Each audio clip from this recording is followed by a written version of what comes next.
You so much for joining us.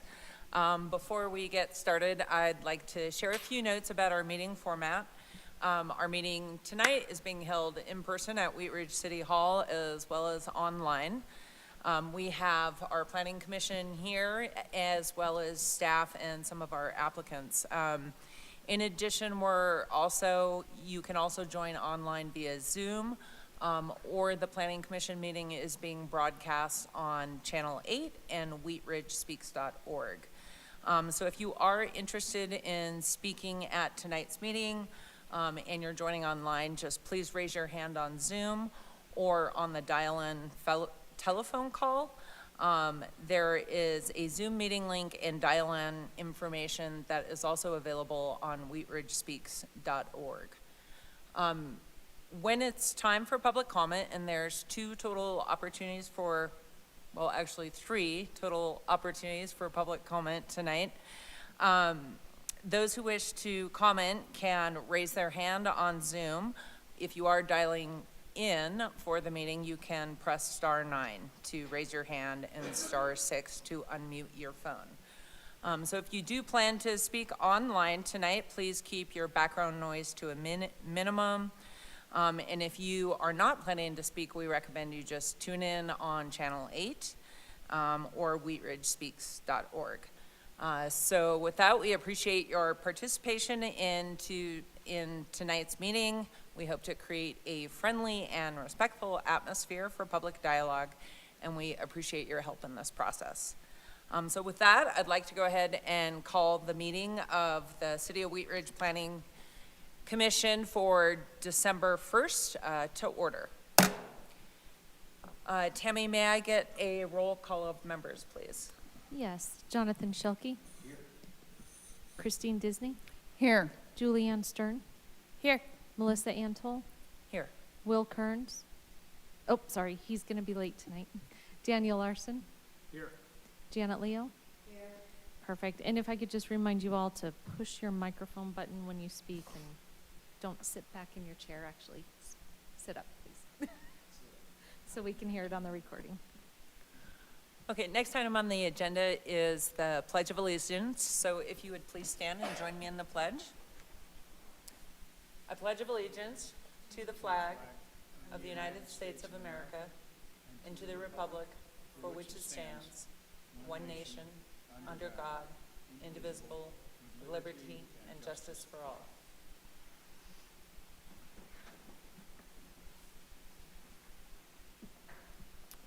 The next item we'll take care of is the approval of the order of the agenda. And I will entertain a motion to approve the order of the agenda. I move that we approve the order of the agenda. Great, let's go ahead and take a vote.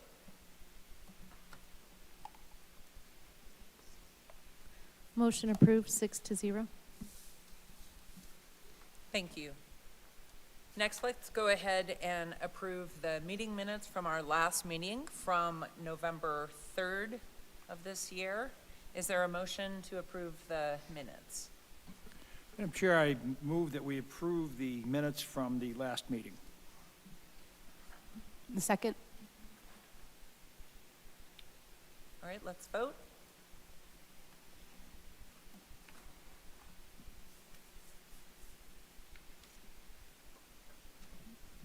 Motion approved, 4-0 with 2 abstaining.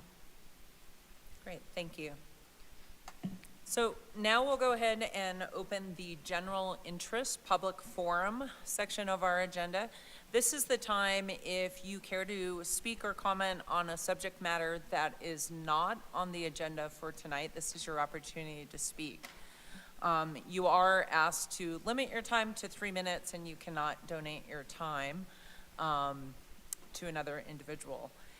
And if you do plan to speak, please give us your name, spell your last name, and share your address. Stephanie, do we have anyone signed up to speak for tonight? We do not have anyone signed up to speak. Tammy, is there anyone online? There's nobody online. Okay, well, with that, we'll go ahead and close the public forum.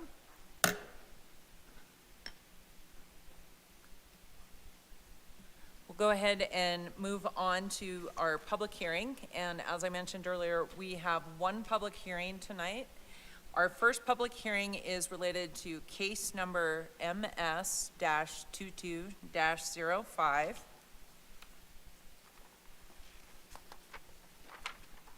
And this is an application filed by Frank's, pardon my pronunciation, Zawolinsky. Okay, I do apologize for that mispronunciation. An application filed by him for approval of a minor subdivision to replat 5 lots into 2 lots on a property zoned residential 3, R3, and located at 2812 and 2838 Depew Street. Is there a presentation regarding this application tonight? Yes. Great, thank you. You can go ahead and begin with the presentation. And let me go ahead and open the public forum. Perfect. Hello, my name is Elena Olivas Loera, and I'm a planner with the City of Wheat Ridge Community Development Department. I'm presenting case number MS-2205, which is a request for approval of a 2-lot minor subdivision on property zoned residential 3, located at 2812 and 2838 Depew Street. I would like to enter into the public record the contents of the case file, the zoning ordinance, the subdivision regulations, and this digital presentation. The property is within the City of Wheat Ridge. All appropriate notification and posting requirements have been met, and therefore the Planning Commission has jurisdiction to hear this case. The property is located on the east side of Depew Street between West 28th and West 29th Avenue. The Richard Hart Estate Park is located to the southeast. The properties each contain a single-unit dwelling and a detached garage. An alley runs along the rear of the property. The combined total area of the subject site is 16,625 square feet. The property is zoned R3 and is generally surrounded by residential zone districts and uses. West 29th Avenue to the north is a primarily commercial corridor in this area, and parcels along it are zoned Commercial 1. A subdivision plat is a technical document that removes, creates, or defines property lines, allows the city to evaluate right-of-way, and allows the city to evaluate civil documents such as traffic and drainage. As a reminder, a subdivision plat does not affect the zoning or permitted uses on the property. It enables development already permitted by the zoning. Because the plat affects 5 lots, it is classified as a minor subdivision, and Planning Commission will be the approving body. There will not be a public hearing at City Council. The first sheet contains a vicinity map, standard notes and declarations, case history, and signature blocks. The second sheet graphically shows the lot configuration, which establishes new lot lines and easements. This is the same sheet, just zoomed in. Highlighted in orange are the current conditions of the existing 5 lots.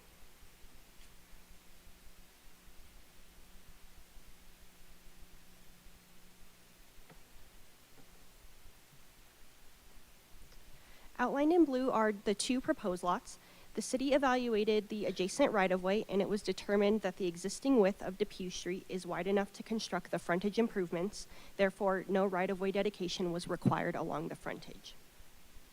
Because the alleyway along the back of the property has existed as a prescriptive right-of-way alley, an 8-foot wide strip of right-of-way along the rear property line to the east was required to be dedicated, and it is shaded in blue.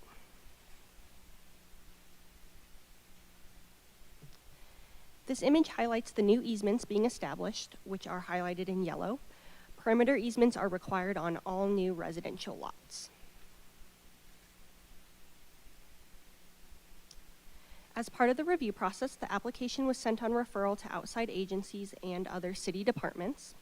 The engineering division has approved the plat. All utility agencies can serve the property, and the developer will need to work with those entities to install necessary infrastructure and taps. Before the hearing, the property was posted for 15 days and letters were sent to property owners within a 600-foot radius.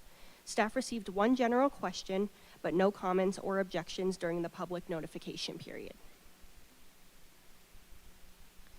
Staff has concluded that all agencies conserve the property and that all requirements of the subdivision regulations have been met.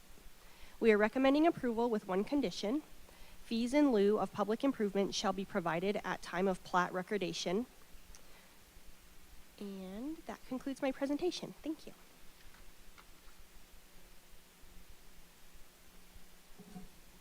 And before I ask if there are any comments or questions from the commissioner, I want to remind people that we typically administer an oath for any participant in a public hearing, and that includes staff, applicants, and members of the public. And when we're operating in this hybrid meeting format, we administer an oath in a different way. So if you comment during the public hearing tonight, by choosing to testify, you are agreeing that the testimony you give will be the truth as you know it. So with that, I just wanted to check, is there any sort of applicant presentation for tonight? Okay, great. I'll go ahead and at this point entertain any questions from the commissioners. Commissioner Kearns, we'll start with you. No questions. Commissioner Leo? Commissioner Stern? One question. I couldn't tell from the maps attached in the packet, will the new lot line separating the two lots run through any existing structures? Yes. So those existing structures will actually be demolished. They're planning on building 2 new single-unit homes there. So yeah, but they'll run the same way. They'll run east-west still. So. But Thank you. they'll meet setback requirements for the R3 zone district. Okay. Thank you. No questions? Commissioner Larson? Thank you, Madam Chair. I do have a few questions, and this would be for Alana. Do you recall when the property to the north was replatted as well? It would be 2844 Depew? I want to say 2019? Yeah, it was definitely within the last 5 years, for sure. I seem to recall that coming in front of Planning Commission, but I couldn't find the date. Yeah, I think it Okay, was very and recent. I was by that property the other day, and I did notice that the 2 houses that are being built on those 2 adjacent properties are pretty nearly finished. And they look very nice, very nice. But there's, I think 2 houses there now on the existing property that we're talking about tonight. They're vacant now, right? I mean, nobody lives in them, right? Yeah, correct. Okay, and they will eventually be demolished, right? I had a question about, first off, is there a single owner for both, or all 5 plats? Yes. There Yep. is, okay. Yes. So the single owner will be the one following through on development then? Yes. Okay. And tell me a little bit about the easement in the alley. What is a prescriptive ROW for an alley? So prescriptive right-of-way, so it acts like an easement, it talks like an easement. It's prescriptive just means that it acts like an easement already, so this is just a formal dedication of that right-of-way. Okay. Did the same dedication of the 8-foot wide strip occur on the property to the north? Yes, that's correct. It did, okay. And so it's an alley all the way up to 29th then? Okay. Right, thank you. Then what are the public improvements that the fees will be used toward? The fees in lieu, so they won't have to install any public improvements. They'll just be paying the fees for it. But it would be typical sidewalks, curb, gutter, all of that. Okay, thank you. And that was all I had. Thank you. And just to clarify real quick, so the current sidewalk is substandard at 2 feet, so this would be the fees in lieu to get it to 5 feet. Questions?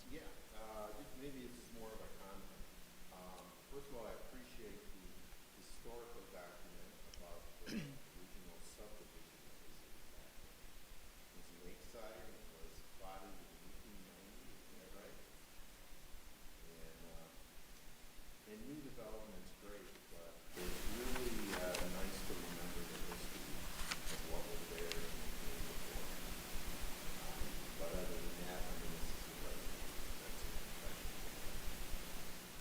Great, thank you. Any other questions from the commission at this point? Okay, I'll go ahead and see if there's any public comment tonight. Do we have any either here or online? We do not have anyone signed up and no one is on Zoom. Okay, Quiet night. well, with that, I'll go ahead and close the forum. All right, before I entertain a motion from the commissioners, are there any comments that commissioners would like to make? Commissioner Larson, I'll start with you. About the only comment I would make is that this seems appropriate for this property, and given the nature of the fairly narrow plats that exist now in the lakeside development, it's probably not the last time we'll see something like this. Good point. Commissioner Shelkey, any comments? No. Commissioner Disney? No comment. Commissioner Stern? Commissioner Leo? Commissioner Curtis? Okay. Well, with that, if there's no other comments, I will certainly entertain a motion at this time. Ms. Chair, I move to recommend approval of case number MS 22-05, a request for approval of minor subdivision to replat 5 lots into 2 lots on property zoned residential 3, R3, and located at 2812 and 2838 Depew Street for the following reasons. Number 1, all agencies can provide services to the property with improvements installed at the developer's expense. Number 2, the requirements of Article 4 of the Zoning and Development Code have been met. And with the following conditions. 1 is fees in lieu of public improvements shall be provided at the time of plat recordation. Is there a second? I second. Great, let's go ahead and vote.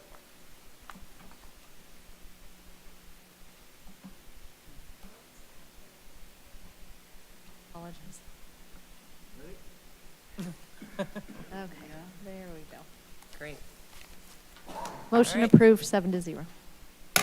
Thanks, everyone. All right, well, that concludes our public hearings for tonight. Our next agenda item actually falls under the category of new business. And tonight we are going to get an update on the 44th Avenue sub-area plan recommendations. And before we start with the presentation, is there anyone interested in providing any public comments related to the 44th area plan? We have no one signed up to speak. All right. Just one gentleman in the audience and He'll be presenting with me tonight. all right, great. Well, Stephanie, please go ahead.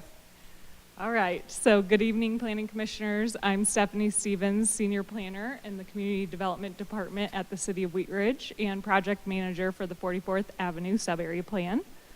And we are excited to be with you tonight to share some updates on the 44th Plan, which has made a lot of progress since we last saw you in May. And we're now nearing the end of the engagement portion of the project. So we wanted to report back of what we've been hearing and provide you all the opportunity to weigh in. The focus of tonight's discussion will be on the recommendations that will be included in the final plan. And we're happy to answer questions on engagement or prior phases or anything else that might come to mind. But for tonight's purposes, we'll focus on those recommendations to try to get your feedback. So please keep your packets handy for reference. There's more details in the packets themselves. I provided you an updated packet with page numbers because that's pretty essential to following along. So please reference those as we move through. And for those in person, no one's here, but there's a few in the back. So now I will welcome Mark De La Torre, our project consultant with MIG, who will be presenting to you all tonight and walk you through the recommendations. Commissioners, it's great to see everyone again. It's been quite a while since I was before you, accepting some of y'all last night at the Boards and Commissions Dinner, which was, you did miss out, Commissioner Antal. It was a great event. So as Stephanie noted, we're going to keep the presentation portion of this a little more contained. Y'all sat through presentations of mine in the past, and there's a lot of slides, a lot of flailing. We're going to be a little more succinct this time around, and we'll be referencing the packet, which is rather meaty, that was provided ahead of time. Diving right in, we're going to touch on briefly the project elements. Again, what we set out to do at the start of this project. Reminder there, the technical input that goes into those various phases. We're going to go through a recommendations overview, which is looking at a diagram that we created to better organize the framework of the different topics and categories and strategies and all sorts of fun things there. And we'll get into the strategies and recommendations themselves. The presentation portion of it's going to focus on what we've heard so far from the community based on those recommendations. The recommendations themselves, or the topics that describe them, are in your packets. Happy to talk about those in greater detail once we're underway. For the project elements, as a reminder, there are three major pieces of it, aligning with three major phases.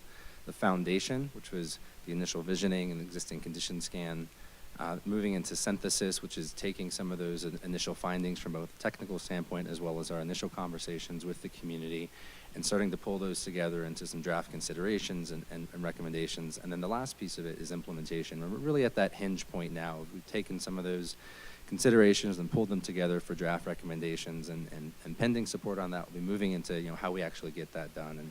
And the implementation strategy itself will be the teeth of the document, providing much more specific action items. So as you can see, the process and the elements have been supported by kind of two major pieces of input. One, the community outreach itself, which I believe that y'all's packets go into exhaustive detail of all the conversations and methods we used during the last 6 to 8 months or so. And then the technical quantitative analysis. The one difference in this particular slide that was different from the last time y'all saw it is the signal warrant analysis. There was a contingency budget that we elected to use with support from staff to have our transportation engineers actually get on the site and start doing some number counts for some really critical intersections that have been identified through the technical analysis and through the community input process. So that's a new piece of the technical input that we're using to inform the recommendations as we move forward. The recommendation overview themselves, we'll be using terms like categories and topics and strategies and recommendations, and they all sound very similar, but from a kind of Russian nesting doll standpoint, the highest tier we have, the biggest bubbler, are categories. And there are three of those categories: primary corridor investments, community sub-area enhancements, and overall connectivity improvements. And then within each of those, there are various topics, which you can see in the orange boxes.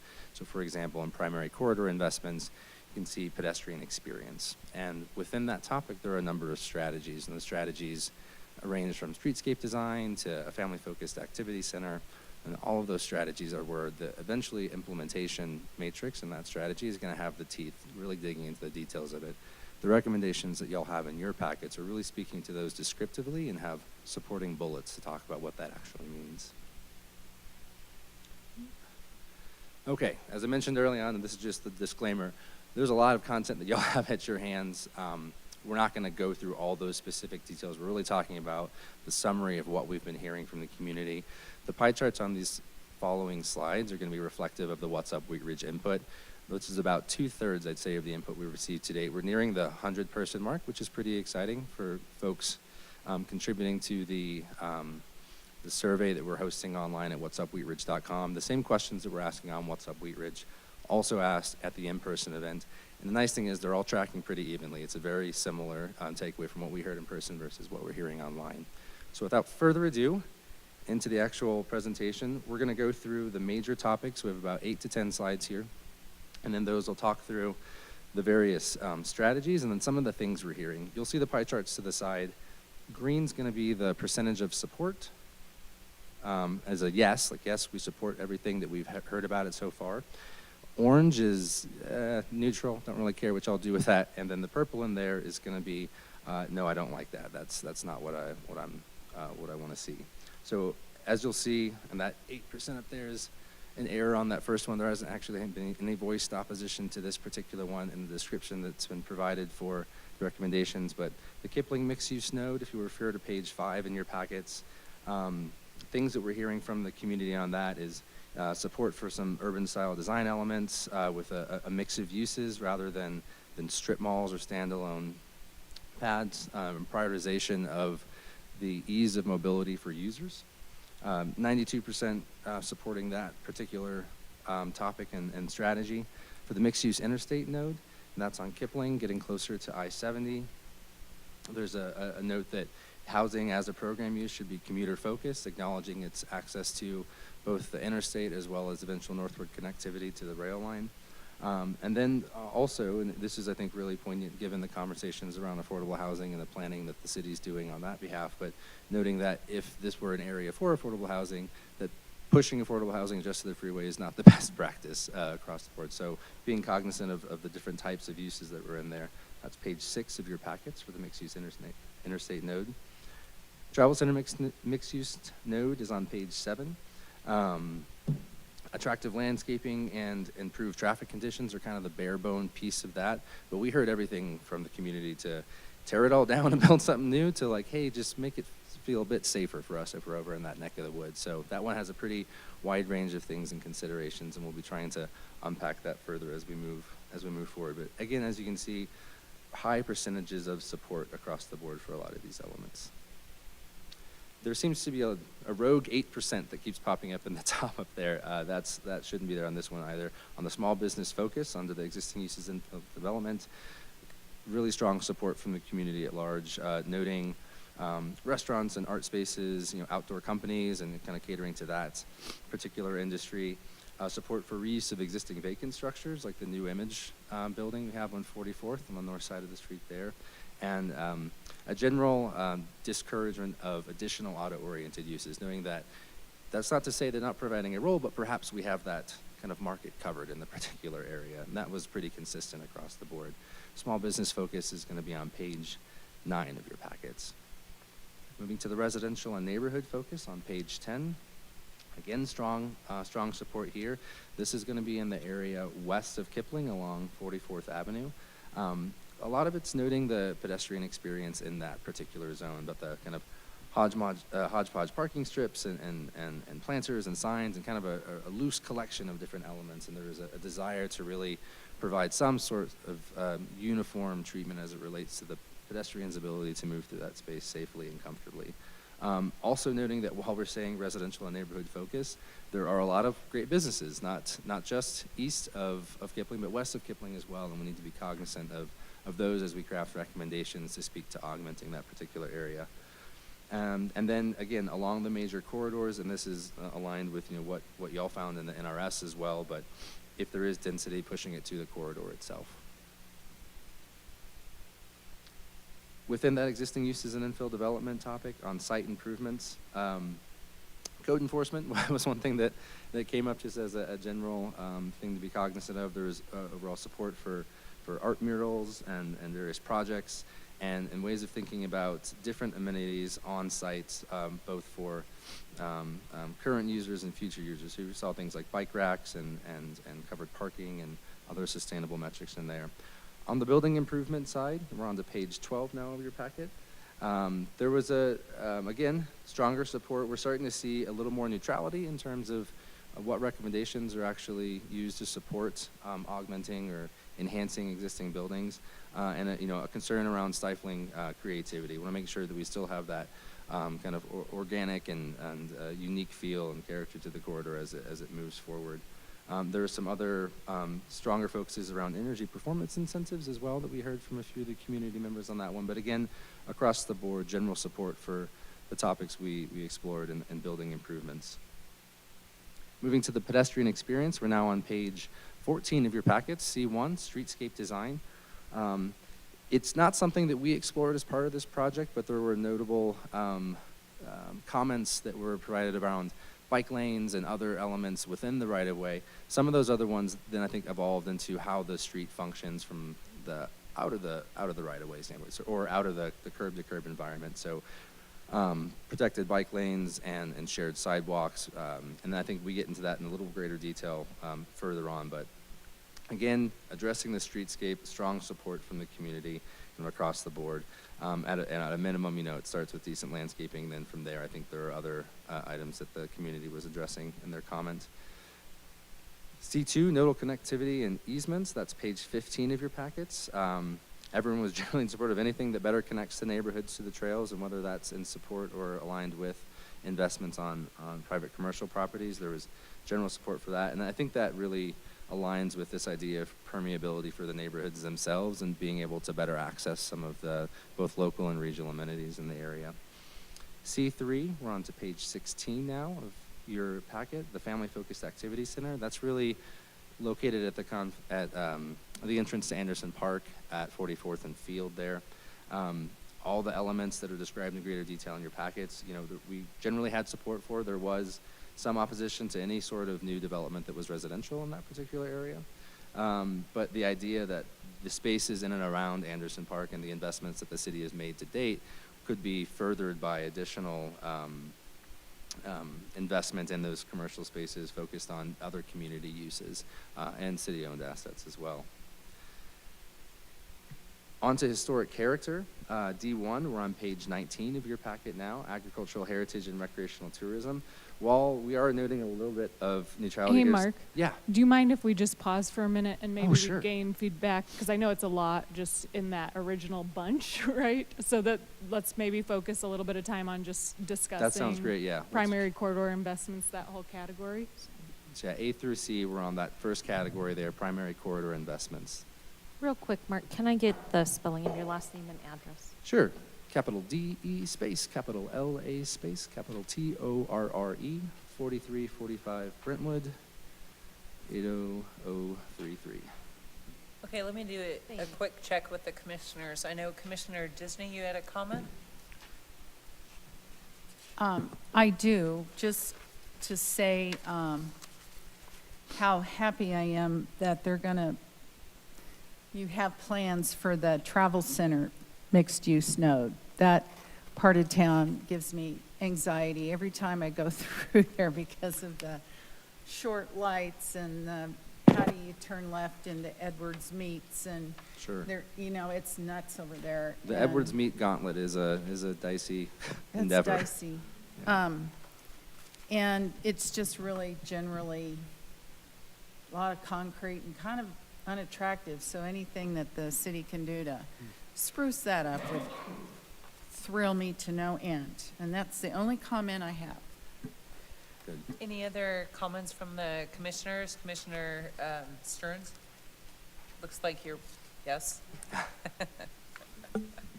Just a couple of different comments. One is, I'll just jump off on the travel center, and I'm curious if any part of the analysis looked at kind of the impact of the travel center itself and some of those larger businesses there on our city's sales tax base. Yeah, so I'm going to hand it over to Stephanie for additional clarification, but we have been working with Steve Art to understand the economic kind of role that plays in the greater community. More specifically, in the near term, focused on the transportation and traffic components of that, figure out from a base level safety standpoint, what are the near-term strategies that might be most appropriate. But as a land use and as a revenue generator for the city, that was part of the consideration. And as we dig in further, I'm not sure if there's anything else you want to. Yeah, I mean, maybe worth noting, we're doing a separate but kind of apart economic analysis for the truck stop and a couple of different other sites in or near the sub area, which are impacting things around here. So having conversations with those property owners about this plan and what their plan is and long-term economic of all of it. So those conversations are ongoing and not a lot of status updated at this point in time, but we do have economic planning systems on board doing that analysis. Okay. Is it okay if I Of make a couple more course. comments? Is this Yes. our main opportunity to discuss, or? No. Actually, I think moving forward after instead of going by the full category, which was A through C in that one, I'll stop after every slide and we'll just do a quick check just to make, because it is a lot of information that y'all have. So we are going to have a discussion at the end of the presentation Well, actually, you also As well, yes. as well? Okay, then I'll You save my can share it remarks. now. Yeah, I mean, we're treating this more like kind of study session format so that this is the opportunity for us to discuss with you all before we come with adoption. Okay, then I'll just jump in. Yeah. Hit me. So I also wanted to make a comment about the mixed use node, A1, the Kipling mixed use node. I love the idea of, it's the intersection of two of our major corridors. It's the perfect place, I think, for a denser, more mixed use environment. I would love to see, as the specific strategies evolve, some thinking around what kind of urban design standards do we want to attach to that corner to really give it kind of a more walkable, pedestrian-oriented feel. And I'm thinking, I hate to say it, I'm thinking about the development at 38th and Wadsworth, and despite best efforts and there's the small setbacks right at the corner, and yet it still sort of has a suburban shopping mall feel. So how can we push a little further in the urban design at this other key intersection in our community? That's great. Okay, third comment, and then I'm done.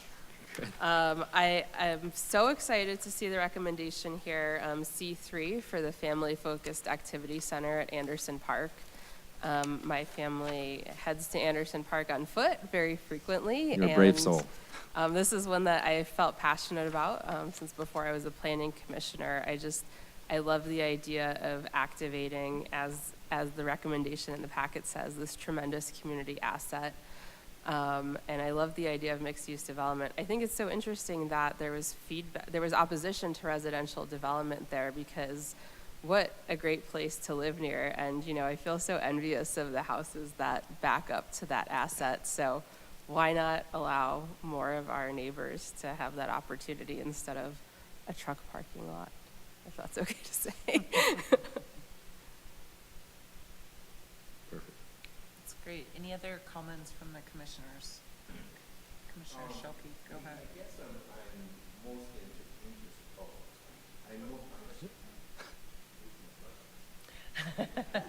Okay, I got it. I'm most interested in the whole comments about making it more pedestrian-friendly and safer. Sure. And the biking part, making that safer, and then the whole traffic mitigation ideas. I don't know if we're going to talk about that later or A little bit, now. yeah.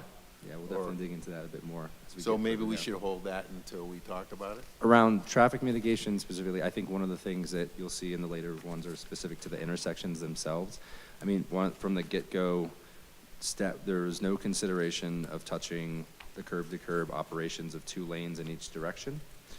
Some of the things that are being considered as part of that as we get later on would be upgraded signage from a crossing standpoint. We have some rectangular rapid flashing beacons now, the actuated ones, which most people find to be very unsafe, and we see less use on those. So looking at those, some potentially strategic medians in certain areas, but the 2 lanes in each direction from the get-go has not been on the table for consideration. So, but yes, we'll certainly get into that a little more, a few more sections down. Okay, that's fine. I can wait till then. Okay. Commissioner Kearns? I'm a big fan of the less impervious surfaces, landscape improvements, tree planting, a larger and healthier tree canopy. I mean, this corridor just needs more trees in general. And I think green stormwater infrastructure, allowing more water to infiltrate back into the ground instead of washing it down gutters, makes a lot of sense. For streetscape design, I really like the wider sidewalk on the south edge of 44th Avenue. That's where people are walking, especially for the Carnation Festival. When it lets out, it's like just masses of people along that south edge of 44th. So a wide sidewalk there is great. And then this idea of a buffer zone on the north edge of 44th Ave.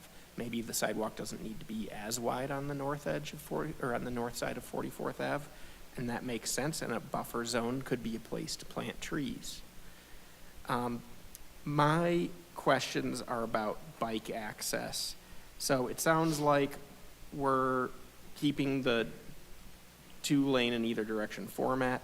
Could we take a foot off of each lane, maybe go to 11-foot lanes or even 10-foot lanes and add a bike lane? Or add sharrows to the right hand, or to the outside travel lane in each direction? I mean, It's a great question. I'm going to defer to staff on that one. Sure, yeah, we've been advised, because we recently redid 44th Avenue not long ago, so that's why we're advised to like, don't touch curb to curb. Okay. However, the south side wider sidewalk that you referred to is intended for a bike path. And it Oh, also okay. matches up with our bike and ped master plan As and well as- Jefferson County open space plan. So okay, good. that's where we're trying to achieve the bikeway area. Okay. Yeah. The Sharrow strategies that you're noting, though, for some of the major internal connections, both northward and to the creek, we'd be looking at some other ways of being a little more intentional about safe access for bikes and peds down to the creek. Okay, good. And then,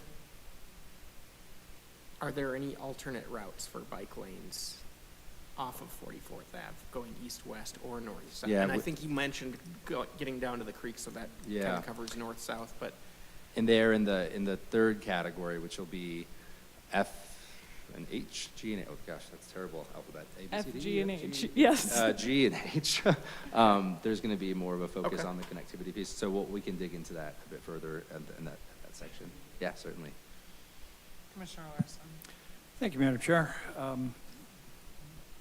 From the beginning, first off, I have to commend the effort that you and the staff have put in the meetings and getting materials out, and I would be willing to bet you that if somebody says, oh, I haven't heard about this yet, they are just not paying attention. This story's been out there, and again, I commend the effort there.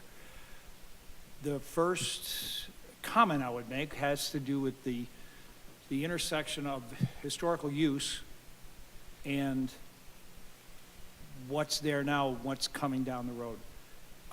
44th Avenue is a commercial avenue first.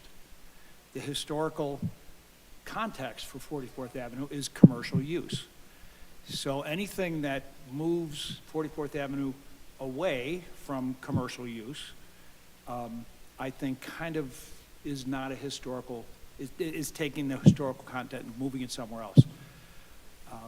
We can talk about the transportation issues here in a minute, but for now, I'd like to just emphasize that I believe that one of the goals of this study ought to be, how do we bring together what's historically a commercial district into a commercial district maybe for tomorrow.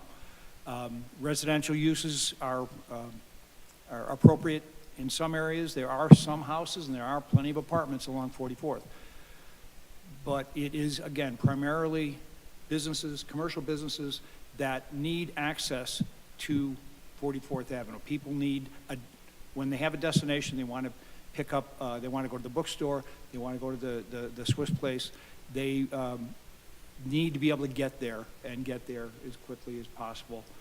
So traffic management, again, another issue, but I want to emphasize that our focus on this needs to remain on commercial use for 44th Avenue. Now, the big open space on Kipling, I think there's some opportunities there. And then the other point I wanted to make was the need for an anchor. On 38th, the anchor became the park, and then West 38th. And eventually there will be some commercial businesses on the first floor of that building, but for now, it's still kind of moving along. For 44th Avenue, the anchor would seem to be the intersection of 44th and Field.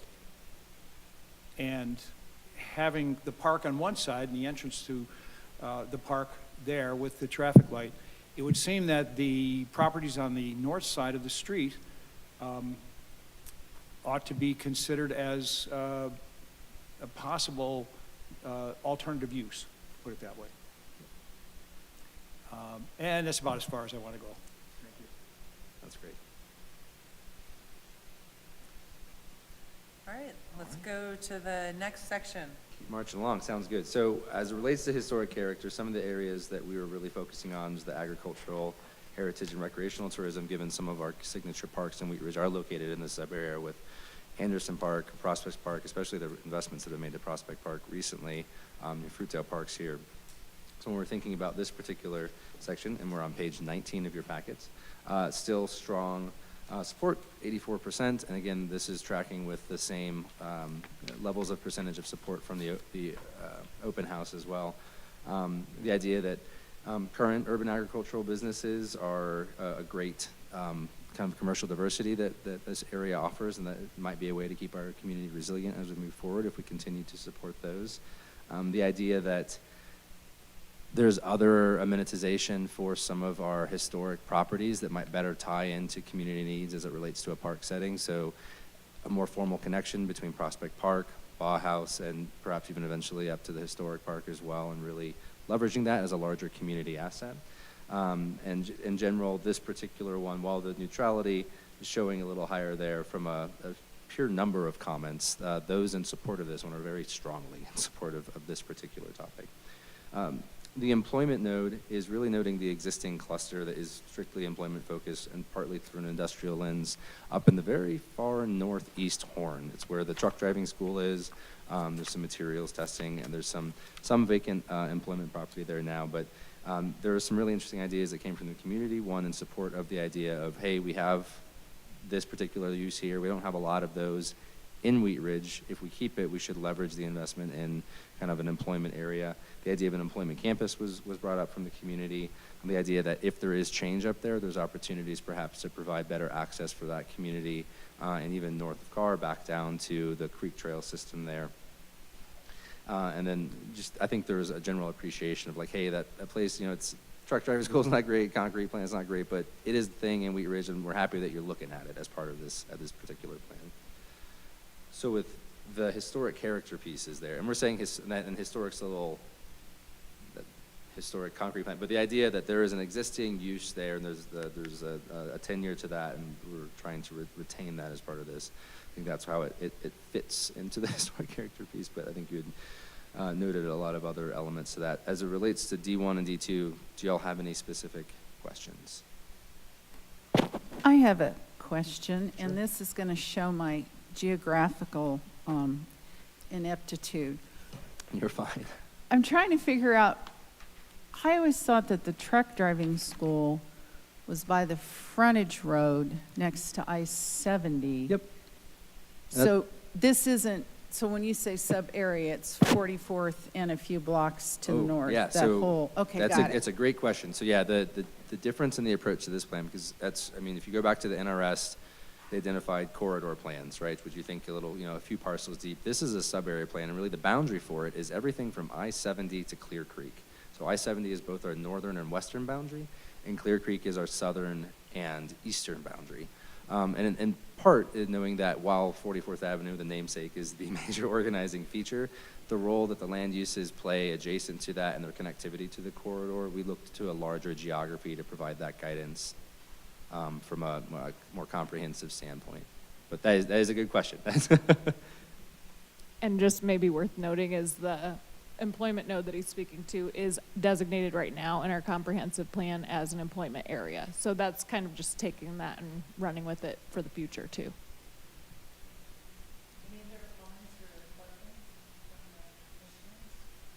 And if they come to you in another section, we can certainly revisit it.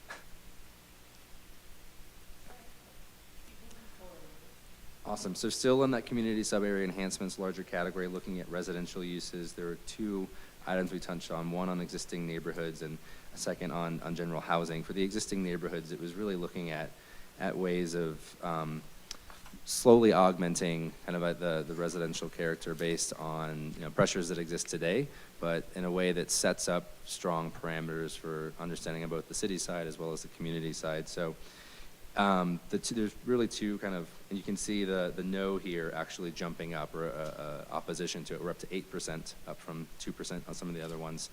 But the idea that any sort of new housing on largely some of the A1 properties that exist there now as a potential use in the future is we're seeing some rightful, I think, opposition in that particular one. So a lot of the residential uses that are being explored there and tested with the community are at a notably lower scale. So looking at smaller attached products. And we're seeing some of that support from the community as well, noting like, hey, a little bigger, but we don't want anything really big in this particular area. So again, a touchy subject, especially as we think to that northwestern quadrant up there. And then general housing, it's looking kind of a wider range of strategies.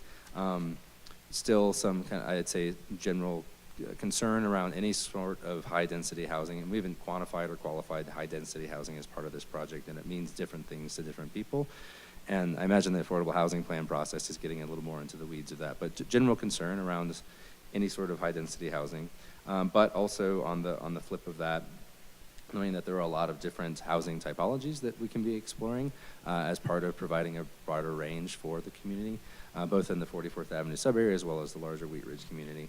And usually recognition that if you are putting housing in, do so in alignment with adjacent amenities and access to make sure you're best leveraging some of those means of mobility and kind of quality of life things that we prize here. So I'll take a pause again on this particular one. You'll be on pages 23 and 24 for these particular topics.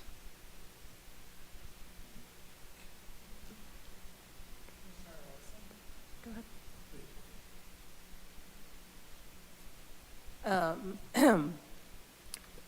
I think the response to this one is really interesting and definitely, I think highlights perhaps that folks who live in this area feel really passionate about the urban fabric in the neighborhoods. I like the comment here that people want development along the corridors and for their neighborhoods to be left alone. The corridors with greater access to transportation and transit feel like the right place to move more density, respecting Commissioner Larson's comment about a commercial focus on the corridors.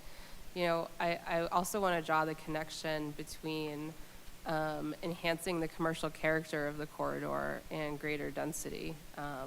This is sort of an ongoing conversation that it bubbled up in the NRS as well. There's really, we got a lot of feedback about wanting higher quality neighborhood scale retail, and there was a lot of conversation about the residential density that's needed to support those commercial uses that people really want to be able to walk to from their homes. So, I see those things going hand in hand, and I like the idea of bringing it to the corridor.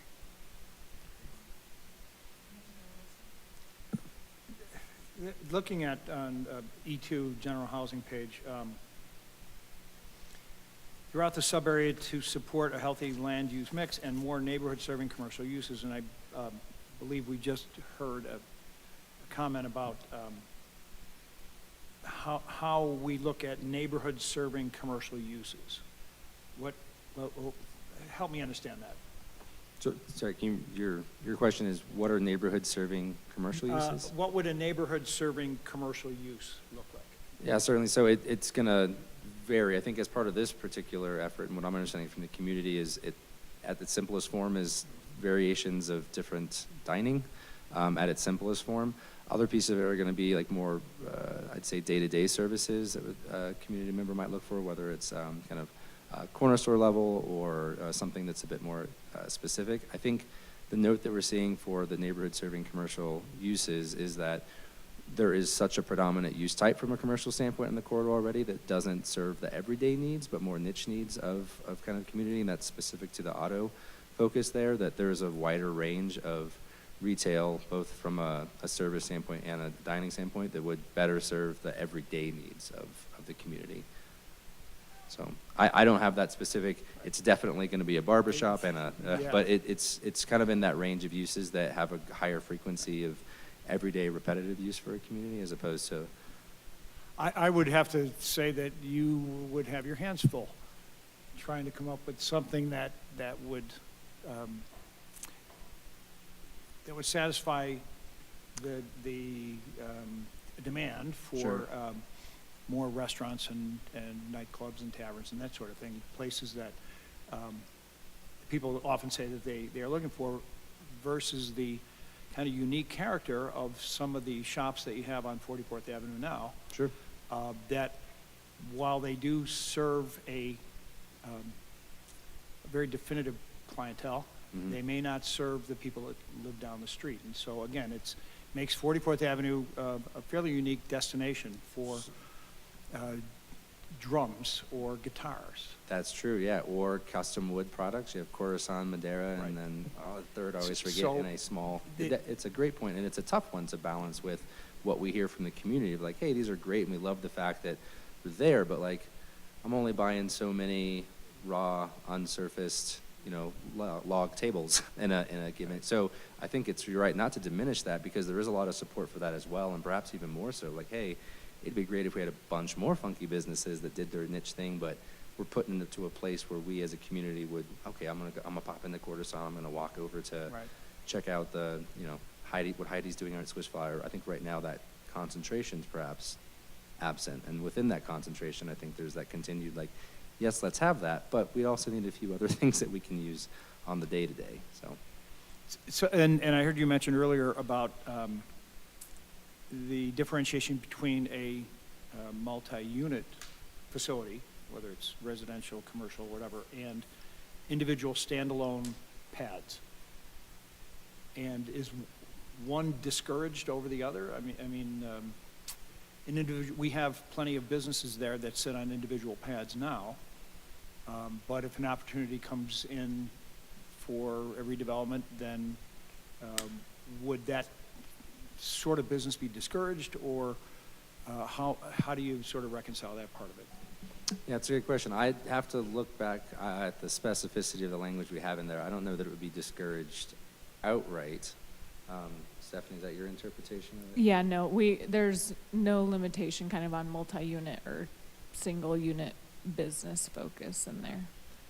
In general, what as you well know, what the sub-area plan doing is providing general guidance and direction, but it's all private property, so the underlying zoning is going to be dictating a large piece of that. But I think as city in partnership with private development and both for existing owners, new owners, folks investing in their current properties in their current use, their current properties in a new use, a new property altogether, I think that collective vision, which is being codified here, and then the strategies that will be outlined as part of the implementation metrics will help get to a more desired outcome as opposed to those happening one-off.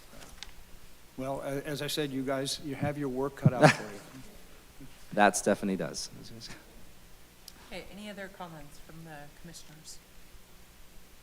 All right. All right, those two pieces right there were community sub-area enhancements. We're moving to the third and final category here around priority connectivity improvements. So the first topic we're touching on is going to be east-west connectivity. So in that, there's 4 pieces. You're starting on page 27 of your packet. So F1, 44th Avenue corridor enhancements. And here again, it struck me in looking at the last pie chart where we had the largest noted opposition in terms of the recommendations or elements being described being 18% to 70% supporting it. And if you'd put that up in another survey, I think that would be one of the, oh my gosh, that is the thing that everyone wants, right? That is a key piece of it. So I always try and keep that in mind as I'm looking through the variation of neutrality and support.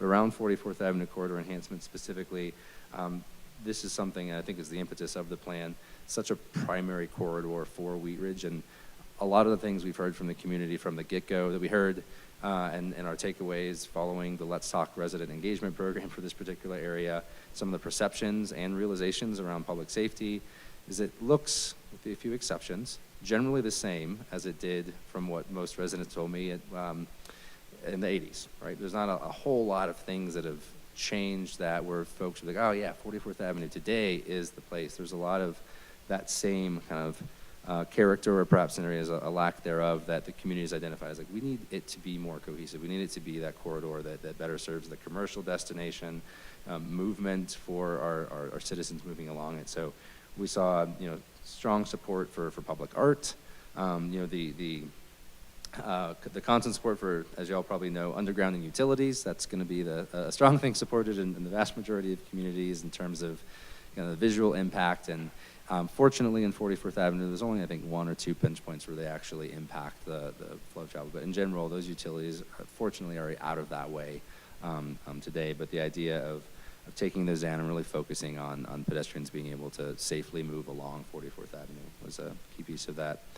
Neighborhood connectivity is looking more once you're off of 44th Avenue, as y'all know, with some historically large lots, and a lack of, and this, I'm thinking to the north now because we run into the creek pretty quickly on the south, but east-west connectivity is pretty tough once you're in the neighborhoods.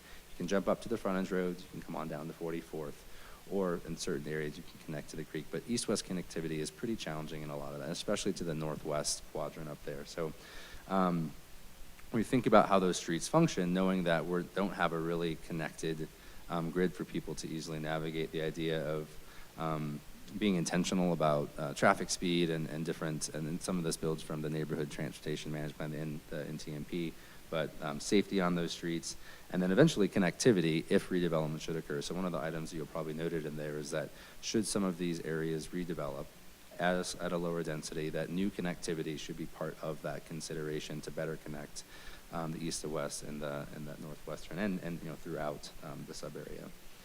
And the last piece here, and this actually the idea I think seeded with council initially and really gained support as we started to talk to the community about it, is that northwestern loop. Noting that the northwestern area is the least connected zone in there, just given the depth and size of a lot of those old A1 lots. The idea of intentionally connecting that quadrant through a loop system that would connect back to 44th Avenue and then kind of around and through. And that's really addressing the frontage road, and part of that would be a new street section for the frontage road to better accommodate pedestrians moving east and west, and completing that connectivity up there. I think one of the things that we did hear from a number of community members were like, yeah, that's great, it sounds like a good amenity, does provide some connectivity, but that's not a long-term solution. Make sure that that particular piece there does not get in the way of actually providing greater connectivity for those residents in the future when those opportunities do arise. So east-west connectivity, those are the three strategies that we're looking at. Any comments on this section for east-west connectivity? Thank you. I know in the scoping of the plan, there was a lot of discussion about what the boundaries of the study area would be. I need to say that I still feel really disappointed that the plan misses the opportunity to look at the connection from Anderson Park to Wadsworth. There's so much investment going on, creating such great bike ped amenities along Wadsworth and kind of just edging into the corner of 44th Avenue. And then, we're talking about making these great investments starting several blocks later, and it just kind of leaves this, to me, missed opportunity to really create a connected network that can help people move, not just kind of from their neighborhood to the corridor, but along corridors in a safe way to really get around town. That's a great and well-founded point. You will note, and actually it's going to be the very last strategy we hit on. We are addressing one of those specific access points from that end, and that was came from the initial comment that you had raised in our first study session, and again through conversation with staff, further analysis. Yeah, it would be great if it connected all, but for the sake of this plan, we are looking at that primary entry point into the sub area at the bridge, and we'll talk about that here in a few. But. And I have to wonder too, the open space management plan update is in progress now, if there's opportunity with that, because they're really assessing like Clear Creek Trail access, and maybe they could incorporate something with that to Wadsworth, right? Something to give to them, food for thought. We'll whisper in their ears. Tell me a little bit about them, a little more, please, about the northwestern loop. I'm seeing things on cross sections, but it all involves the frontage road. Right? You're right. It involves the frontage road. The plan here is not specifying the exact alignment of that. That would be the large east-west connection of that. But the idea would be that we're providing more intentional connection. Likely, the north-south, I think we most recently discussed, was Miller, given its alignment with both schools and Fruitdale Park. The eastern or the western north-south alignment and connection. Again, this is about connecting back down to ideally a re-envisioned 44th Avenue that better accommodates connection along that. This is trying to complete that around the perimeter of that particular neighborhood. The westernmost north-south access because it gets a little funny there with the Tabor Bridge coming out and how the roads kind of dovetail and die in. And I think there are a few draft alignments that we'd considered, but the idea would be to intentionally brand and define that. At its crudest scale, you can think to the 40 West Art Line that Lakewood has, right? It's the green stripe, right, that winds through Lakewood, tying people into their different art installations. So there's some sort of wayfinding component tied to that, and likely a branding component, whether it's paint or material elements. And then to actually accommodate that physically on the frontage road, it would be the design of a new cross-section to intentionally separate bicycle and pedestrian movement from the vehicular movement there. On the north-south there, once you're on Miller, you could accommodate that in defining some of the sidewalk connectivity there. You have the Habitat project that will be coming up here short. I'm sure that's been on y'all's plates and that ebbs and flows, but whether that's a sidewalk or in that particular area in the northwest, we're more focused on the shared street approach, but knowing how heavily trafficked Miller is, that might be another area we'd want to explore separating that. But in general, it's so that northern part of the frontage road to Miller down to 44th and then back over on to a to be determined north-south connection on the west. Is that? Yep, that's right. Well, that section of the frontage road west of Kipling certainly seems underutilized. I travel that street all the time, and the traffic on it is always very light. And it would seem like an opportunity to enhance east-west transportation. When on my side of Kipling, on the frontage road, that is much more of a transportation. I wouldn't call it an artery, but there are. It is used heavily by commercial vehicles, heavy-duty trucks and whatnot, and Probably they're all accessing trying. that employment node.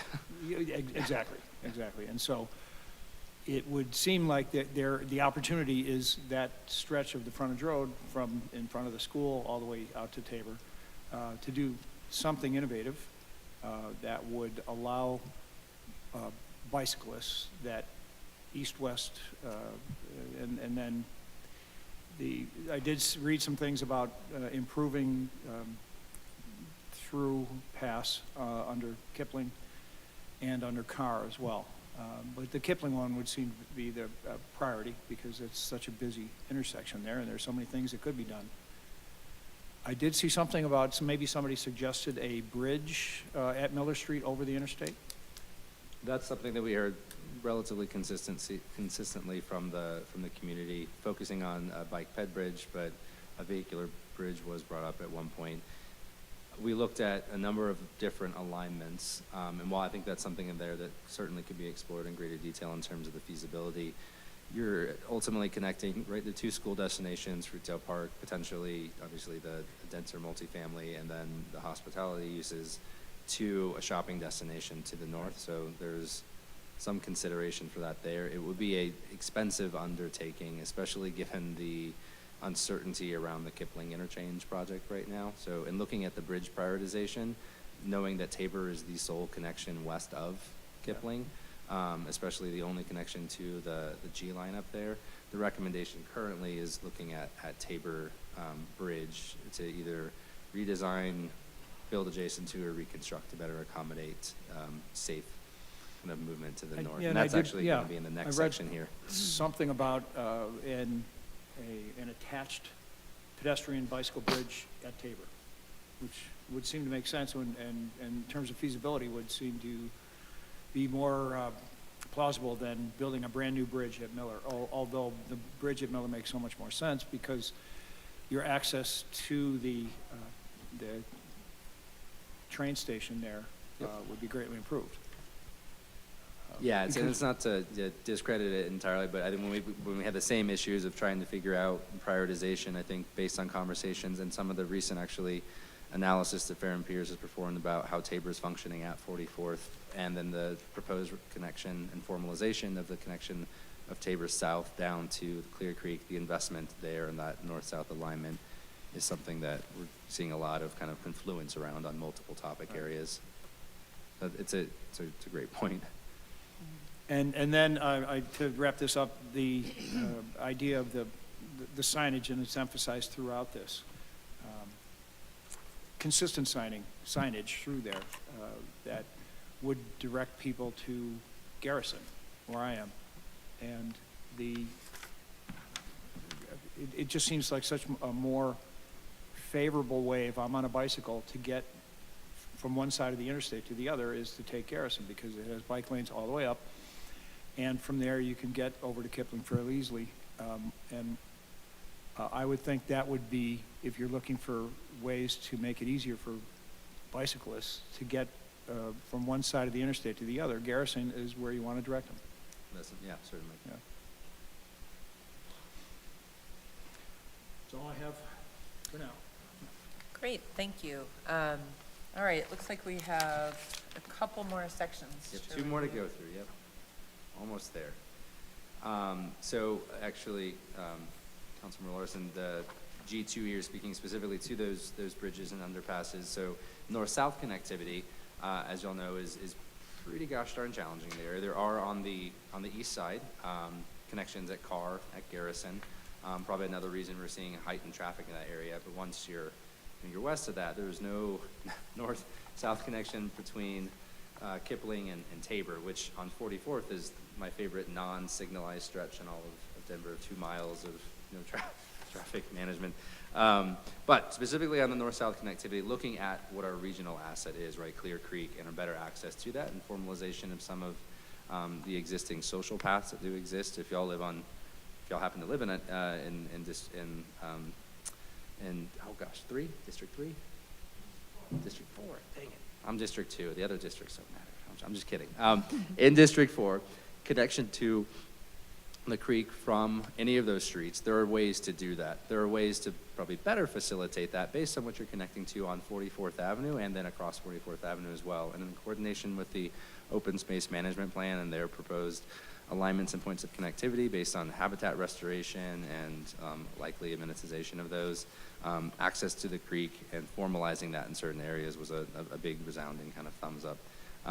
There was, interestingly, some concern around potentially discouraging the social trail use, and I think it's largely going to be in the open space management court around whether or not those social trails are actually negatively impacting some of that area. While certain social trails might be fine to exist as is, the goal would be to formalize some of those points of entry, and that would be through accessibility, right? Making sure that trail is accessible from a ADA standpoint, and then looking to potential additional amenitization there, whether it's parking or trail signage or what have you. You'll see that second piece there, the ADA compliant infrastructure as the priority prior to even considering some of the other larger amenities like parking. For G2, now we're on to page 32 of your packet, looking at the bridges and underpasses, our existing kind of physical infrastructure to get really north of I-70. One underpass I will note, they did come up time and time again, was our favorite underpass at the rec center on Kipling, which unfortunately is not part of our plan area, but given how frequently it floods, it was a common talking point from the community about addressing that. So not in the plan area, something obvious, of course, to note. But looking at the northward bridges and underpasses, just the idea of breaking down barriers is huge, right? Providing that connectivity. And some of it is acknowledging that there is physical connectivity already, and it just needs to better address the needs from a user experience standpoint, from safety, from lighting, and then, character too, thinking of art and other elements like that. So we're seeing a lot of support for that, as you can see, up to 94%. Not a lot of neutrality on that one. People had a pretty strong opinion in support of it. And then prioritization about the alignments of those connections that get you up to the rail was another big piece of that. That last comment there about maintenance was in part on the existing bridges. There's concerns about existing, actually, and this will be in the next section here, but the 44th Avenue Bridge at Clear Creek, and then the lack of shoveling there, because that is the one access point from the east for the neighborhood that Commissioner Stern was was speaking to in the connection to Watts there. So thinking about when you're making these investments, we have to know that we live in a 4-season climate here, and that during winter that maintaining those points of access are equally important. So the physical infrastructure is great, but the maintenance to support that's equally important if we're going to be making investments and things. So I'll go ahead and pause there again on our second to last topic. Are there any comments, Commissioner Stern? I'm just going to go straight to you. In a good way. How about it? Any over here? Commissioner Leo, Kearns, Disney, Larson, Shelkey? Yeah, I want to talk a little bit about the bike access again. So are there plans to do protected bike lanes at all? In which area? Just anywhere in the sub area? Yeah. I'd have to look back to the bike ped master plan. One of the recommendations here is to implement the bike ped master plan. Activity of where you separate the bike lane and they would kind of arrive at nothing. Those are focused on Sharrows.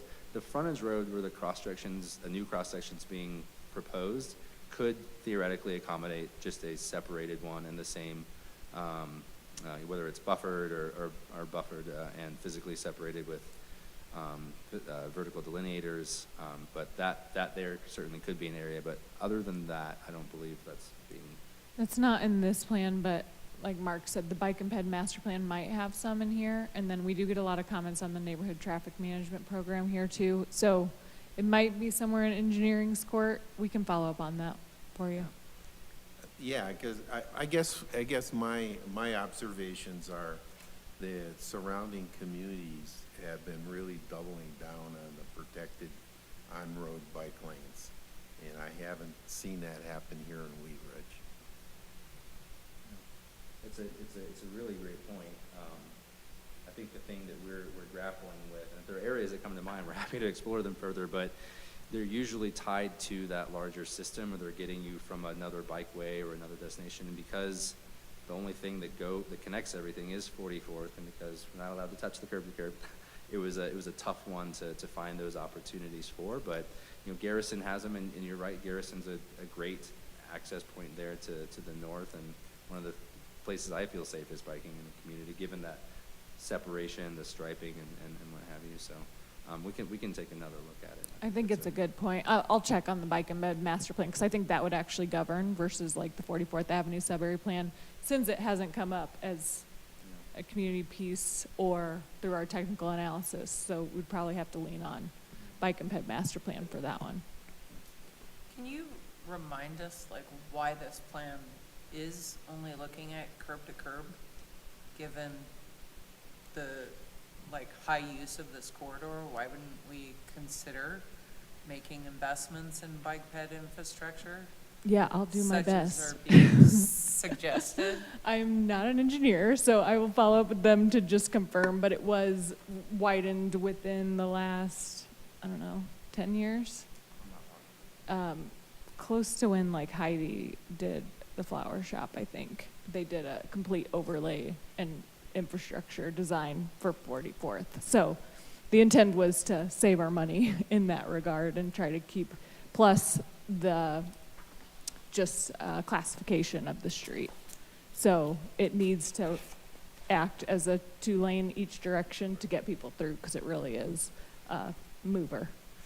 And I'm not suggesting that 44th is the right place for a Like maybe an protected off corridor. bike lane, but- Yeah. But something off, a parallel street or something that there could be, I think would make some sense. But I guess I wanted to, Commissioner Kearns suggested, and a lot of communities have done, even if you're not, I understand when you make a big investment in the corridor, whether it's paving or new sidewalks, but you could also adjust your lane width. And that's how a lot of communities find room for bike lanes. That's a good point. I think we should look into it further. Especially on a street like that. I mean, I'm not sure what the traffic volumes are. Yeah, so on a couple of those, so the volumes, I think the hard part about this, I think there are a number of challenging pieces, is I think there is a lot of support for it, but I think there'd be stronger community opposition to that. I'm going to go through a couple of different things, because there's a lot of logic to it. Carrying capacity, actually, on prior counts, it could downsize to 1 lane each direction with a turn lane in the middle and not affect the LOS like standards at your various intersections. Those Level numbers of aren't going to be service. enough to, level of service, sorry, at various intersections. So the data there is tough because it is in support if that was considered within the existing right-of-way. It does, as an east-west connector for I-70, provide that kind of only east-west connection off I-70 there, so that's a tough one from an overall kind of network standpoint. And then to Stephanie's point, if it was agreed to, okay, 2 lanes each direction, but let's just add in addition to that, that's a really expensive bike lane at that point then. The travel Yeah. lanes, I want to say, well, I think they're already at 11. I think it's 44 curb to curb. Oh, they are. So I think getting one in there would be a pretty tough, if the curb to curb is set. And that's not to say, and earlier we did mention, there might be some areas when we look at traffic calming and pedestrian safety where a shorter term, or not a long condition median, but a shorter median might be an option to do that. And having any sort of physical elements in the right of way do sociologically and by research help slow vehicles, especially in that western portion where there is no signalization at all. And I think the speeds of the cars would cause some concern with biking. I'm not an engineer, so I don't know Sorry, what what did the you say? speeds of the cars down the street might be an area of concern. I'm not a traffic engineer, so I don't know what the qualifications to add a bike lane to a street this is a collector, right? I think it's a minor arterial or maybe It might, oh, no, it is. It's an arterial. It's an arterial Yeah, street. but Yeah. this- what is it, 35? I mean, that's. It's 35. that's It's, People don't common go to add 35 bike though. it's Well, not, posted speed. That's true. it's not ideal to have a bike lane along, on a double lane that's go in one direction. However, just the act of taking the lanes from 12 feet to 10 feet, if we Right. decide to go that extreme, helps to slow the traffic. It helps to calm the traffic. But no, it's not ideal. However, it is a great candidate for a road diet. I know we don't want to go there. We're not allowed to touch curb Don't to go curb. there, Commissioner But when Kurtz. you, Just like kidding. Mark Three-laning said, is when you the go new to, way to say it. when you go to 4 lanes to 2 lanes with that shared center turn lane, that is what Dan Burden, who is the father of the American road diet, says that's sort of the key formula. Now, look, Commissioner Kearns, how long have you lived in Wheat Ridge? since 2016. Okay, so you're not aware of the civil wars we've had over taking 38th Avenue from 4 lanes down to 2. It will never Yeah. happen. So we're not allowed to touch curb to curb geometry-wise, but it sounds like we could be open to moving paint around. And it doesn't cost very much to move paint around. And to make travel lanes a little bit more narrow and provide space, whether it's a bike lane or simply a sharrow in the right-hand outside lane to accommodate bikes. But it also sounds like we have plans to add this sidewalk on the south side and make that wider and make that sort of the de facto bike way. So maybe we don't need to mess with the lanes at all. And that was the general kind of compromise, knowing the fight that occurred for 38th, that the path, I don't want to say path of least resistance, the most feasible kind of path forward to get bike connectivity in there was to look at and it has its own challenges, right? That's then hundreds and hundreds of property owners that you're now negotiating and navigating with. Yeah. But that seems like a less of a battle, maybe? A little more palatable. Yeah. Yeah. Well, and I'm sure the bicycle pedestrian plan speaks to this. I'm just saying, as a community, we need to be looking at how bicycles and pedestrians connect and circulate throughout our community. And I'm certainly not suggesting let's make multiple $million-dollar investments or redo work, that we just recently did. I'm just saying the study should be looking at if we have a 12-foot lane. I understand we need to maintain, kind of that traffic flow at the intersections, but what kind of improvements can we do on a block-by-block basis to provide some sort of path of travel? Because it's a LOS for all people, not just for cars, Yeah, right? that's a That you're great point. trying to maintain. And so, and I don't know how in-depth it is. I think it's just a comment to note that clearly there's that sentiment of, to what extent without major investments do we kind of maintain connectivity. You know, and clearly you've identified that, but not clear on, you know, can't you just have, and I'm not saying take out a lane, I'm saying just make a skinnier lane. And just as a side note, like, does anyone know the width of the lanes on Spear? Because those are incredibly tight, but I'm just curious as a comparison. No? Not Not sure. off my head, no. No. They are tight. Well, because it's just, what does it feel like? Yeah. You know, because people usually feel like you can't go to 10 feet or 9 feet, but you actually can, and successfully, you actually have a lot fewer accidents when you do that. And your speeds naturally decrease. Quick question, Mark. I believe when you're west of Kipling on 44th, that it becomes state highway? At least that's how Google has it? I don't know what the. I don't think I mean, so. It's all under City of Wheat Ridge's purview. Okay. But Kipling itself, like, so the portion that touches Kipling. Yeah. is And CDOT. the next time you have a minute, when you're on Google Maps, it seems to me that when you go west of Kipling on 44th, it becomes Colorado Highway 58, and that just extends out to Colorado 58 going out to Golden.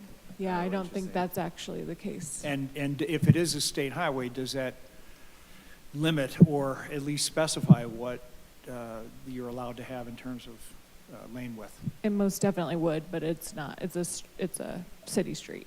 Right, Yeah. okay. Okay, again, getting back to that point about if there are conflicts between bicycles and automobiles, then maybe having alternative routes like the frontage road Yeah. that's highly marked, that's easy to find, and that is maintained, people would want to avoid conflicting with cars and take the alternative. The Good problem point. is that there's no other alternative other than the frontage road. It's just, there's no, I'm looking at this street map. There's maps in the drawers here. I have extras. Not mine, not the chair's drawer. Here I have extras, pass this down. So, Yeah, that's, anyway, assuming the lanes are 12 feet, if we go down to 10 foot on all lanes, and you could leave the center wide, that gives a 4-foot bike lane on both sides. I think it's definitely worth us looking into these options, at least from the standpoint of not actually widening the street, but just a restriping. But then that would change, it would have a, not sure the word I'm looking for, but like an impact then on the streetscape section that we're looking at on the Okay. south side. And we have multiple plans that back up that being a trail or multi-use path on the south side. So Okay. it's kind of hard to justify, like, put it in the street instead of making it a multi-use path. Yeah. well, I assume, I mean, again, I assume you're coordinating with the goals of the bicycle pedestrian plan and considering that this is one of our major arterials, that they must have looked at this, I would imagine. Yes, right? and they did. They Yeah. definitely did. Yeah, okay. I want to make a comment kind of about this bike connectivity discussion and kind of about the plan in general. I think something that is really great about these recommendations is this is a corridor that I've also lived in Wheat Ridge since 2016, but I have this feeling that, in the past, this corridor has been looked at as like, yeah, it's not, it doesn't feel great, but there's all these barriers to making it better, so, oh well. And this plan is really, has a lot of really feasible ideas that I think move things towards like a place that feels better. But I wonder if there is maybe some balance between focusing on what we know we can actually do today and capturing some of these aspirations. And it's okay that we don't know how we could do them, but the plan is still an important function of a plan to set that vision and aspiration. I agree. Especially a sub-area plan where the focus is 20 years. 20 years out, yeah. That's really cool. And maybe we don't repave or restripe maybe we don't restripe until the road needs to be Changes. repaved. Yeah. and then we look at the striping changes. You know, I mean, this doesn't have to happen right away. In fact, it's probably better if we run it past the public. I mean, and forget I ever mentioned the road diet, because we don't need to road diet the road. He's like, he wants to walk around the community safely. We can make it work with narrower lanes, I think, potentially. Even if we built bike lanes and no one used them, it still provides more buffer for the people on the sidewalk. Fair point. It is moving cars further away from, 'cause while there are, I'd say, some courteous cars out there, there are plenty that get pretty gosh darn close to that curve, and it makes for a pretty unpleasant walking Yeah. experience. And, we talk about having kids on it, let alone. Yeah. Yeah, right. So I think we have one One more, yeah. one final section. Yes. All right. Last one, priority connectivity improvements, priority crossings. Commissioner Stern, keep an eye on that H3 there.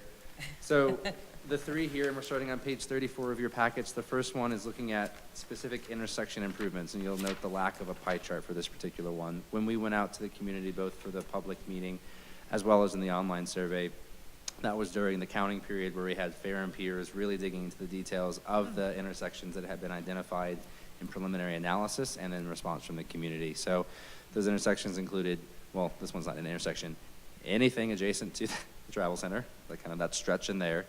Tabor, let me make sure I get it right, moving across. Tabor, Robb, Parfit, Parfit, Robb? Robb, Parfit? And Miller, thank you.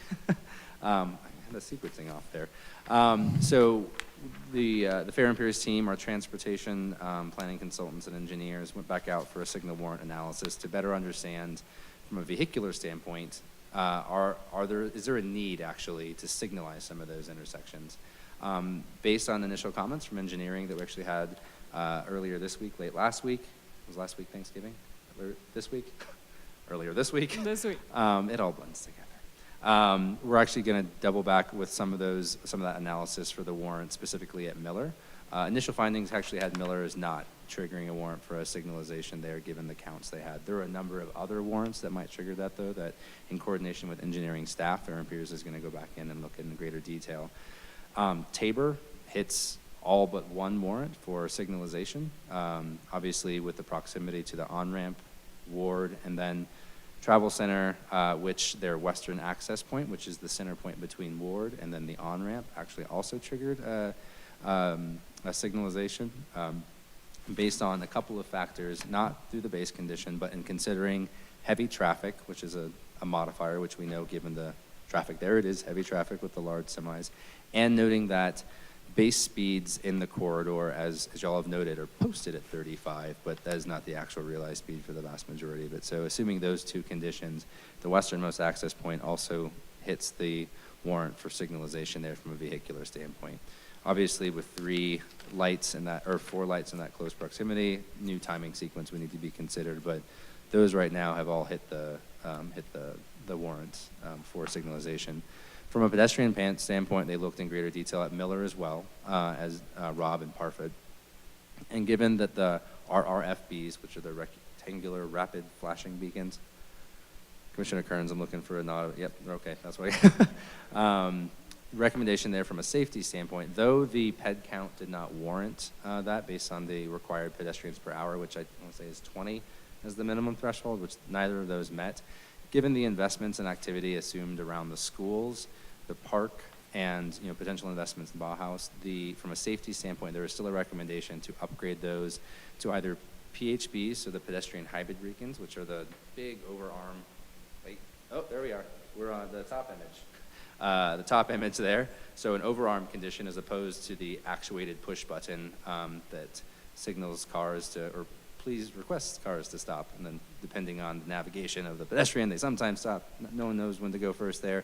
So recommending upgrading the existing ones at Robb and at Miller to PHBs. The alternative to that, and we're exploring this a bit further, was the actual reconfiguration of the travel lanes. And that would require reconstruction of the external curbs to incorporate a pedestrian refuge or a median in the middle for a shorter period, still maintaining the 2 lanes on either side, but having a pause point. in the middle for a shorter distance there. So looking at the implications from a cost standpoint, right, because curb reconstruction has its own costs associated with that, but we're looking at those two at Robb and Miller as well. H2, general intersection improvements. So we're thinking about all the other times our roads come together, and both at 44th as well as off along 44th.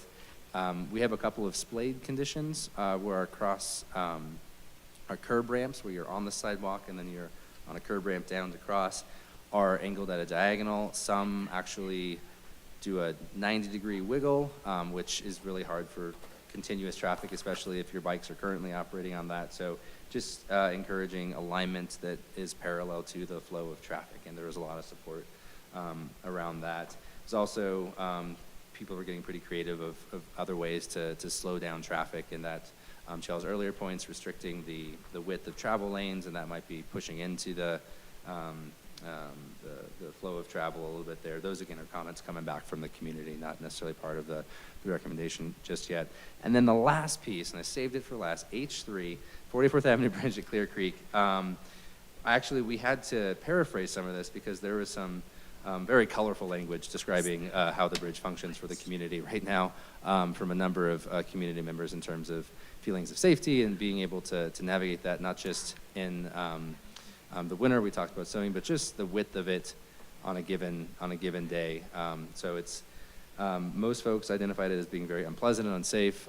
Engineering had noted in prior studies actually looking at a similar condition to the detached bridge on Kipling at Clear Creek on the east side going north-south. There is a separate bike ped bridge that connects the exit point of Clear Creek Trail down south to get to our favorite flooded bridge. So, or underpass, so a separate bridge condition. Currently, as y'all probably seen, we're down to one lane in each direction there because of structural improvements. And we talked to engineering, we talked to everyone, like this had to happen either way, so it's not that they're investing money now that can't eventually, be reinvested later. So it may be an expansion of the bridge, a separate bridge, but identifying that as a priority capital improvement project in the near term is something that I think Commissioner Stern brought up in our very first conversation, and as we explored that with the community, there was resounding support for that particular one there. I think, and that's it. So I'm done talking. Well, I'll answer your questions, but. Wow, ambitious. Commissioner Shelkey, any comments or questions at this time? Yeah, I'm looking at the H2. So what am I looking at in the picture right there on H2? Yeah, sure. So the picture there, that's using what would be extra asphalt pretty much. So areas that are either from a turning radius or the width of a road that's not actually part of a travel lane, that as it was constructed, it was built out much wider than it needed to be. So it was, in here they're using decorative paint to show that that's not intended for travel, and some vertical delineators. But that's a way of, one, infusing some sort of art, or ground murals are certainly part of that, but also decreasing pedestrian crossing distances to make sure that as safe as possible for people moving along that. Okay. Have we ever had a discussion in Wheat Ridge about you'll see in some communities they have the green spots on the intersections, and when the bikes come up to the green area, it triggers the traffic light Oh, yeah, that's a. in case there's no other cars around, so you don't get stuck forever waiting for the light to change. So when I was wearing a different hat, when I was wearing my ADAT hat and helping with engineering on the 35th Avenue project that they're currently exploring, that was one of the things that staff was looking into for crossing technology there. There's obviously a high cost associated with that usually because the technology is a bit more expensive. It was something that I know staff was looking into on 35th Avenue as part of that roadway project, so I'm sure that's something that they're familiar with. I don't know if there's any that actually have been installed. I haven't seen any in Wheat Ridge, yeah, not to the best of my knowledge, but technology's out there and staff is aware of it. If there are certain areas as we dig back into those connection points or crossing points where that might be another layer to add, especially as we're moving folks north, perhaps south to the creek, in alignment with some of those signalized crossings, that's an interesting idea. Yeah, and I think also another one is the kind of the mini roundabouts in residential streets. You know, the ones that are constructed, like on 35th, if you Yep. cross Sheridan into Denver, they have several of but those can also be really useful if you're putting together a bike route. Those are very useful.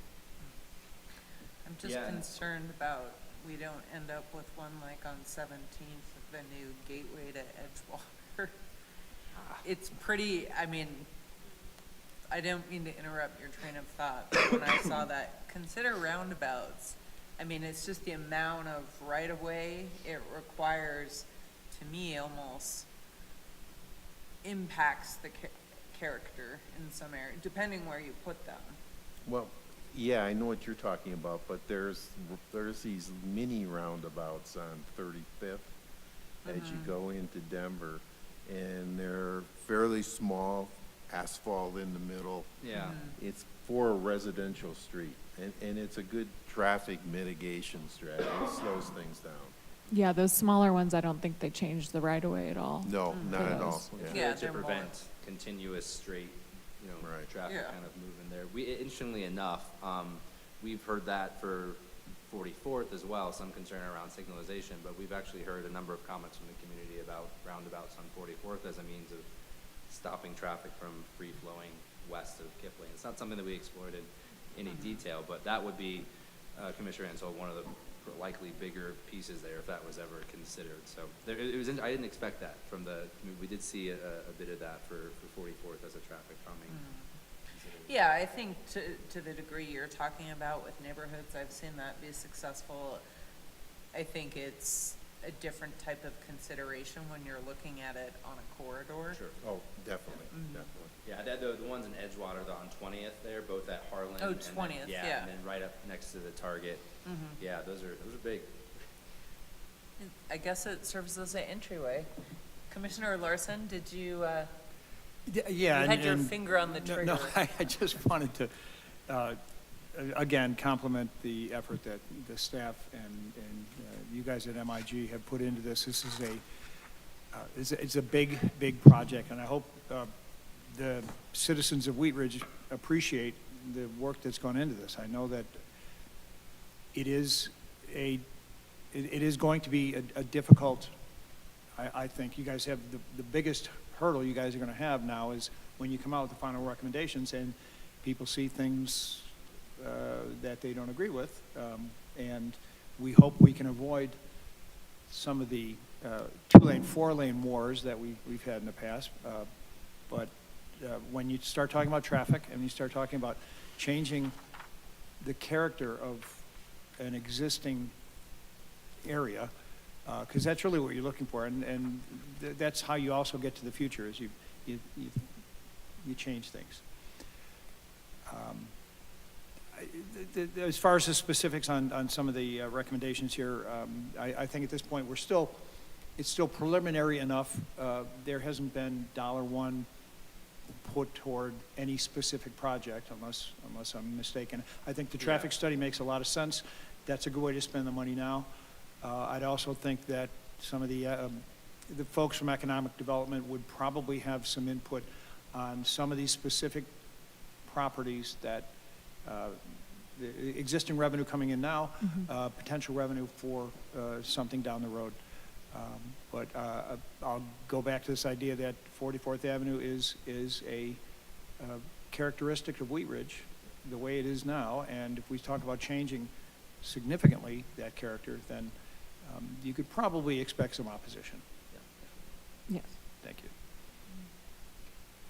And you may have covered this at the beginning, because I know this is a long-term plan, but is there a piece where you are going to go through prioritizing projects? Is there an action plan? Is there any discussion of earmarking funding in the future?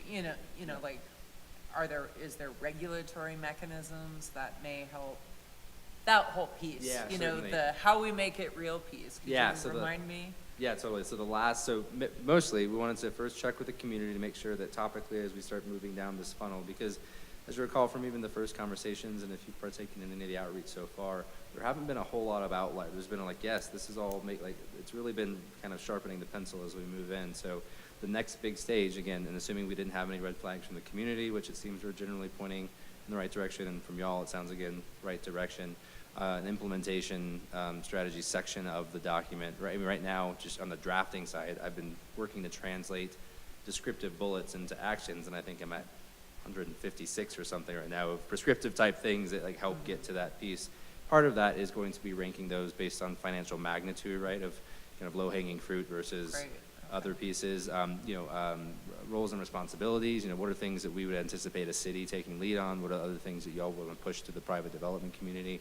What are things that other committees or institutions might be able to bring to the table? And then the last piece of it would be a prioritization of phasing. And it's likely not going to be overly prescriptive. It's going to be kind of a near, mid, long kind of range. But the goal is to set those expectations up now so that when the opportunities do arise and funding does align, that we have that list to refer to. But Okay. so a long-winded way, as I typically do, of saying, yes, that's next.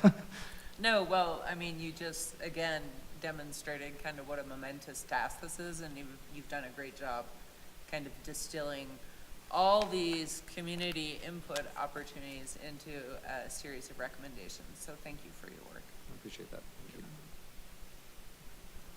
My only comment is to thank you for the job well done, very comprehensive, easy to understand.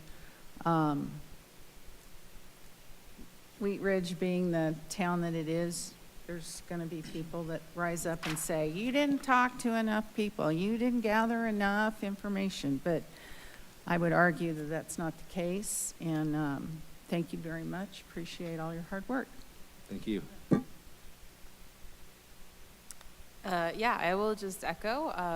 It was really cool to see in the presentation just the amazing level of support for each of the recommendations, and it's no small task to take.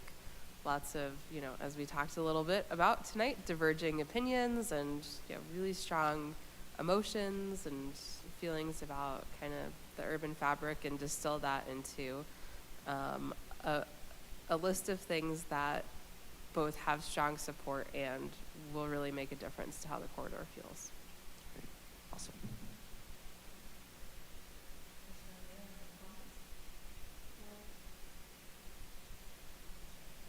Strong work. Thank you. Appreciate it. It was, I'm here as figureheading right now, but we do have a great team supported by great staff. And we have a great community. It's the conversations that we've had both officially in public meetings, at Hops with Cops, across the board, trying to grab as many ears as possible. It's been a lot of fingerprints on this, so I appreciate it, and I will share that with the larger team. So, thank you. Great. Well, thanks again. Wonderful work. Great presentation. Appreciate it. Thanks, y'all. Thank you. Thank you. All right. So next item under new business is upcoming dates. Stephanie, do we have any more meetings for this year? So there will not be the next meeting in December. That one got canceled. Okay. So, yeah. but we do have some cases in the pipeline, so I would expect January, February, more, for sure February, I think. So more is coming. We'll see you more often now. Okay, so nothing else for 2022. Correct? All right, we're all on holiday then. Any project and development updates?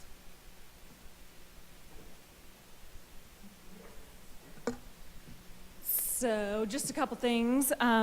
You noticed that you have a little gift on your table. That was for the boards and commissions dinner for those who couldn't make it, and for those who did, thank you for coming. Just a thank you for everything you guys do. And then Let's Talk. They are currently in Paramount Park, and we have a survey live on What's Up Wheat Ridge right now. That'll be live through mid-January. And then they have an open house scheduled on December 15th and 6th, or no, just December 15th. Mimics the online survey. And they're also doing virtual office hours, which is fun. So that's kind of like a Zoom open house format, December 6th and 8th. And then development-wise, we have Mestizo Brewing. They're getting close to certificate of occupancy on 38th and Pierce, very close. And Esther's opened at Gold's Marketplace. And that's all I've got. Steve Art, last night at the banquet, said that they did get their certificate of occupancy yesterday. At Mestizo, Yeah. Mestizo. probably more up to date than I am. Yeah. Thank you. Great. Any other questions or comments for anyone? Yeah, I do have something. So at the dinner last night, I had my ear bent by some people talking about how, and I don't know if this is happening currently or if it was a past issue, but something about snow not being plowed off the sidewalk after a snowstorm on 38th Avenue. She was telling me, and was pretty upset about it, that she used to have to walk that corridor. Do you know, like, the stretch? Did she tell you at all? I think it was basically from Bardo Coffee area all the way to Okay. Sprouts. On Kipling, yeah. Yeah. Yikes. So she's on, I think she's on one of the boards and commissions. I have, her name is Patricia.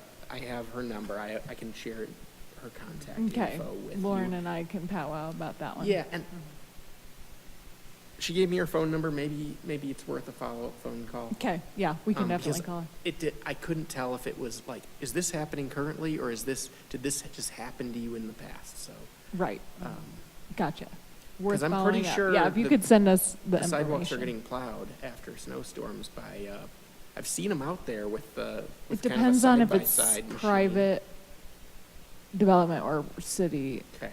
so there might be, It's a long stretch. yeah, all that the is a way to long Kipling, stretch. so. Yeah, yeah. The other thing that was mentioned to me was, at my table, they found out I was a planning commissioner, and they said that they had an idea for Lucky's, and they were wondering what's going on with Lucky's. Still don't And know. I said, as far as I know, we can kind of count on nobody getting in there, at least until the Wadsworth project is complete. Because I don't think any tenants are gonna wanna deal with It's the probably construction. realistic, yeah. So they said, could we make it into like an art space for the cultural commission? Could we make Lucky's like a temporary use and have it be like an art gallery, art maker space, or art space? They'd have to reach out to the owner. Okay. That's all I Not had. us. I think that Lucky Space is already tentatively has, it's gonna be divided into two spaces, is what I was told. I have not heard. Transfer I do not know. return. And they have tentatively lined up somebody to go in there, but it's top secret. So, I think I'd just like to note that we cannot have a meeting when we don't talk about Lucky's. It's true. I know. And I don't know if we should speculate on TV, like all Yeah. our wild ideas about what could happen. Any old business before I get us ready for adjournment? No old Aside business. from Lucky's. Right, that was it. Yeah, no, that's it. All right, well, with that, I'd take a motion to adjourn. I move to adjourn. Second? All right, let's vote. Motion passed, 7-0. All right, everyone's in agreement. Thank you.